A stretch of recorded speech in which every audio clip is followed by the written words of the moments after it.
राधाकृष्ण को भेट और गोपी बालकों संगे क्रीड़ा। एथु अनंतरे पुणी परीक्षित राय सुखमुनि चरण रे कले कविनय। राधा को देखी श्रीकृष्ण मदने आरत कि विचार कले गोपपुर नंद सुत।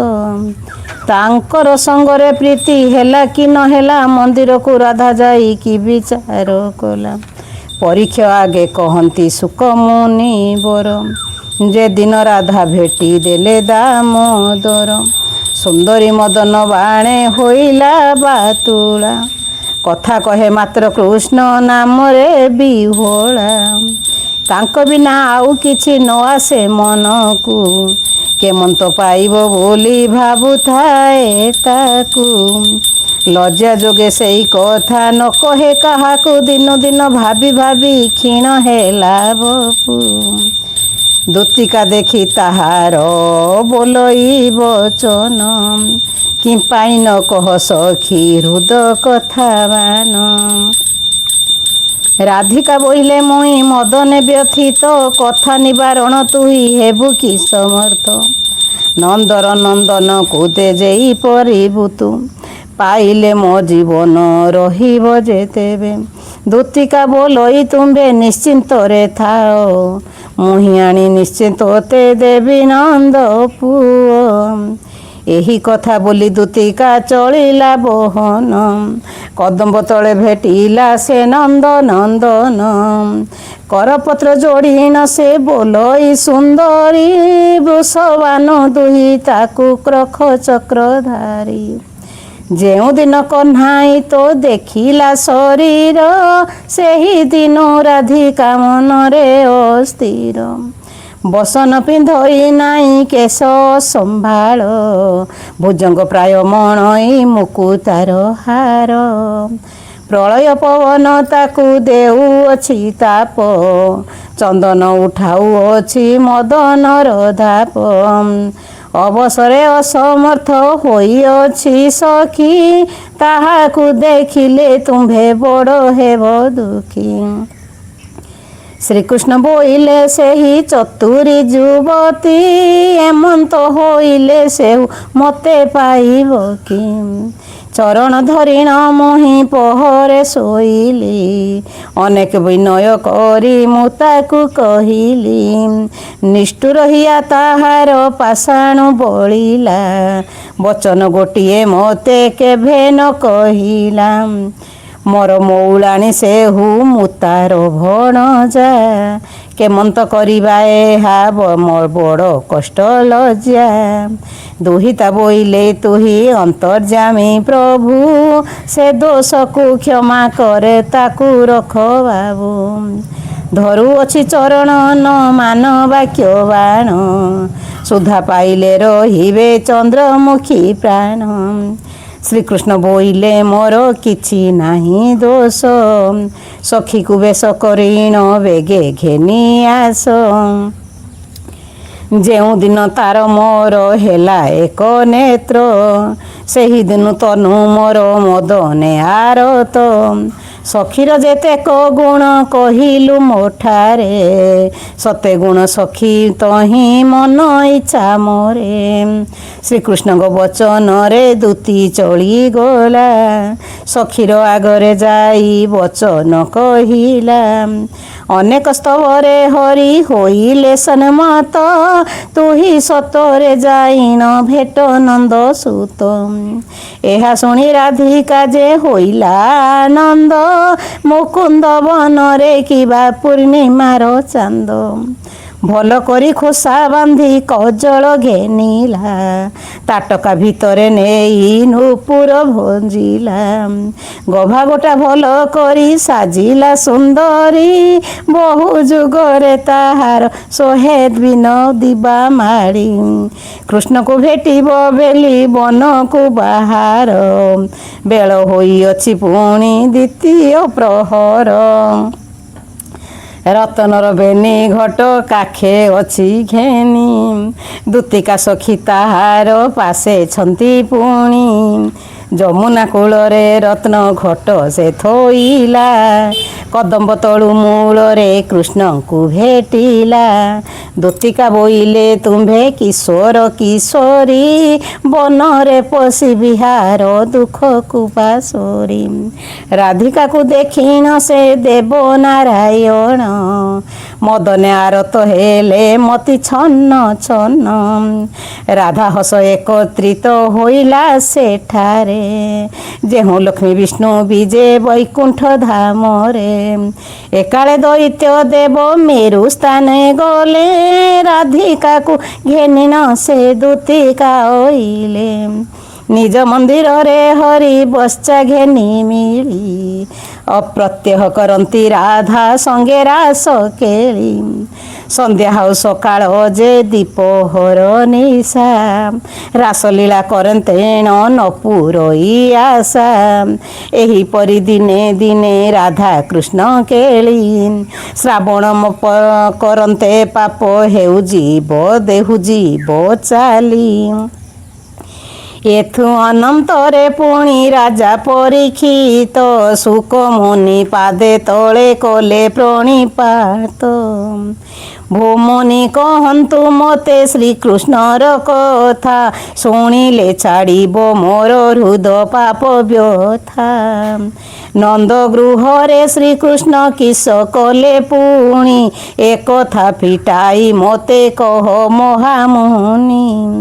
ରାଜା ଆଗରେ କହନ୍ତି ଶୁକ ମୁନିବର, ଏ ଅନ୍ତରେଣୁ ହରିବଂଶ ଗ୍ରନ୍ଥ ସାର। ଏମନ୍ତ ନନ୍ଦ ମନ୍ଦିରେ ଥାନ୍ତି ମୁରାରୀ, ପଚାରତି ଯଶୋଦାକୁ ନାନା ଛଳ କରି। ନନ୍ଦ ଯଶୋଦା ବୋଲନ୍ତି ଶୁଣ ନାରାୟଣ, ଆଜ ଦିନ ନ ଯିବୁ ତୁ ବତ୍ସା ଚରାଇଣ।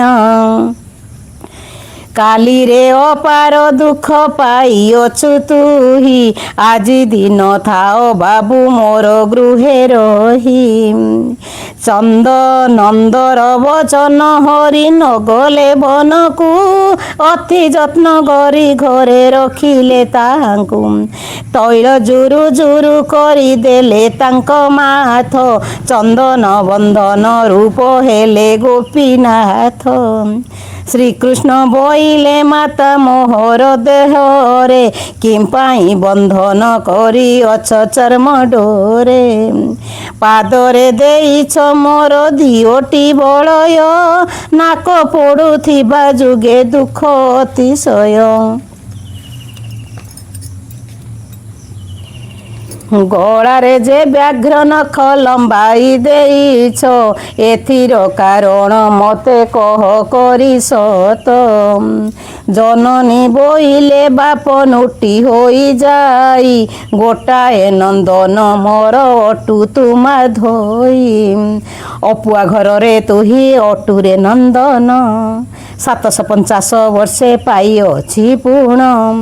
ବର୍ଷେ ବର୍ଷେ ହୋଇ ମୋର 7 ଗର୍ଭ ହେଲା, 7 ଗର୍ଭ 7 ପୁତ୍ର ଜନ୍ମ ନ ରହିଲା। ତେଣୁ ତୋତେ କରିଅଛି ଚନ୍ଦନ ବନ୍ଦନ, ଏମନ୍ତେ କରନ୍ତି ଅବାଜି ବଇ ନନ୍ଦନ।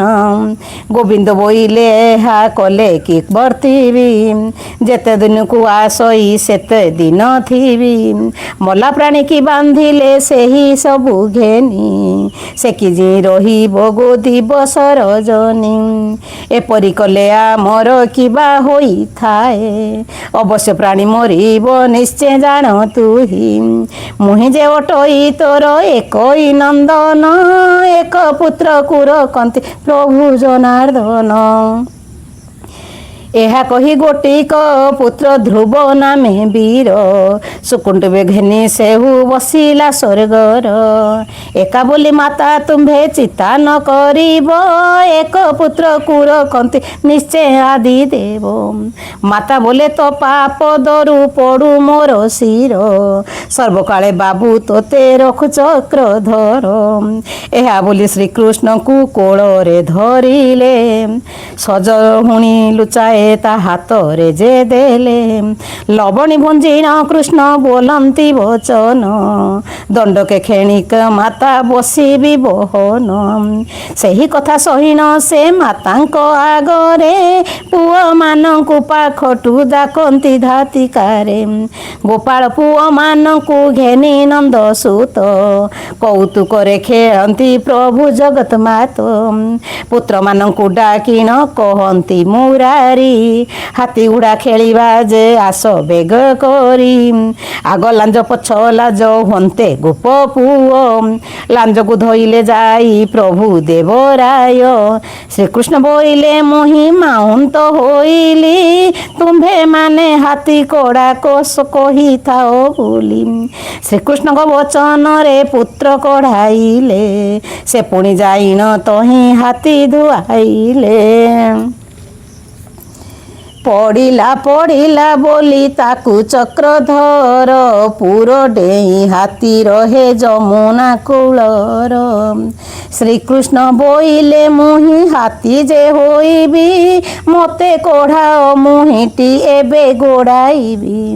ଏମନ୍ତ ବୋଲିଣ ହସ୍ତି ହେଲେ ଚକ୍ରଧର, କେଉଁ କୁମର ଧରନ୍ତି ଶ୍ରୀକୃଷ୍ଣ ଲାଙ୍ଗୁଡ଼। ଆପଣେ ଗୋପାଳ ପୁଅ କଢ଼ାଇଣ ନେଲେ, ଥୋକାଏ କଦୂରେ ଯାଇ ଶ୍ରୀକୃଷ୍ଣ ଡେଇଁଲେ। ଥୋକାଏ ମାଇଲେ ଯାଇ ଗୋପାଳ ପୁଅକୁ, ମୁଁ ପୁତ ମେଣ୍ଟା ଦନ୍ତାଘାତ କଲେ ସେ ତାହାଙ୍କୁ। ହାସ୍ୟ କଲେ ଟହ ଟହ ହୋଇ ବନମାଳୀ, ଏହି ରୂପେ କୃଷ୍ଣନାଥ ଖେଳ ତହିଁ ଖେଳି। ପୁଣି ସେ ବୋଇଲେ ଚାଲ ଏ ଖେଳ ଛାଡ଼ିବା, ଆନ ଖେଳ ଗୋଟାଏ ଯେ ଆରମ୍ଭ କରିବା। ସବୁ ପୁଅ ବୋଇଲେ ହେ କାହୁଁ ଯାହା ବୋଲେ, ଶ୍ରୀକୃଷ୍ଣ ବୋଇଲେ ଖେଳି ବାକୁ ଗୋଡ଼ାଇଲେ। ଖେଳନ୍ତି ସେ କାଳି ଗାଇ ଚରା ନାରାୟଣ, ଲାଞ୍ଜକୁ ଧରିଣ ମାରନ୍ତି ଯେ ପୁଣ ପୁଣ। ଚାପୁଡ଼ା ବିଧା ମାରିଣ ହନ୍ତି ଧରା ଧରି, କେବଳ ପୁତ୍ରକୁ ପୁଣି ଉତ୍ତାନରେ ପାରି। ଦୁଇ ଚାରି ଡେଇଣ ଯେ ଯାଆନ୍ତି ଦହନ, କୃଷ୍ଣଙ୍କୁ କାହିଁ ଛାଡ଼ନ୍ତି ଗୋପ ପୁଅମାନ। ତାହାଙ୍କୁ ହିଁ 10 ବିଂଶ ଯାଇଣ ଧଇଲେ, ଗୋପାଳ ପୁଅ ଯେ ତହୁଁ କୃଷ୍ଣଙ୍କୁ ଡେଇଁଲେ। ହାସ୍ୟ କରନ୍ତି ଶ୍ରୀକୃଷ୍ଣ କୌତୁକ ପାଇ, କୌତୂହଳେ ଧାମନ୍ତି ଯେ ଯଦୁକୁଳ ସାଇଁ। ଗଢ଼ିଆ ମଝିରେ ବୋଲି ଖେଳ ଏକ କଲେ, ଅପାର ବେଳ ପର୍ଯ୍ୟନ୍ତ ସେ ଖେଳ ଖେଳିଲେ। ଖେଳ ସାରି ବୋଲନ୍ତି ଯେ ଦେବନାରାୟଣ, ଆଉ ଗୋଟେ ଖେଳ ଚାଲ ଖେଳିବା ବହନ। କେଉଁ ଖେଳ ଆଉ ଅଛି ଚାଲ ହୋ ଖେଳିବା, ଧୂଳି ଖେଳ ଖେଳି ନାହୁଁ ସେ ଖେଳେ ମାତିବା। ସବୁ ପୁଏ ଏ ଖେଳକୁ ମନୋନୀତ କଲେ, ବୁଦ୍ଧି ଅନୁସାରେ ଖେଳ ଘର ସେ ରଚିଲେ। ଶ୍ରୀକୃଷ୍ଣ ବୋଇଲେ ଘର ହୋଇଲା ତୁମ୍ଭର, ଏ ଘରକୁ କଣିଆ କୁଣିଆ ମୁଁ ହେଲି ମନେ କର।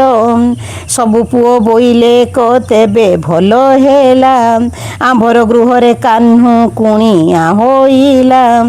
ଏହା ବୋଲି ଦୁତି ଭାତ ତିଅଣ ରାନ୍ଧିଲେ, କୁଣିଆ ପଣେ ଶ୍ରୀକୃଷ୍ଣଙ୍କୁ ସର୍ବେ ଭୁଞ୍ଜାଇଲେ।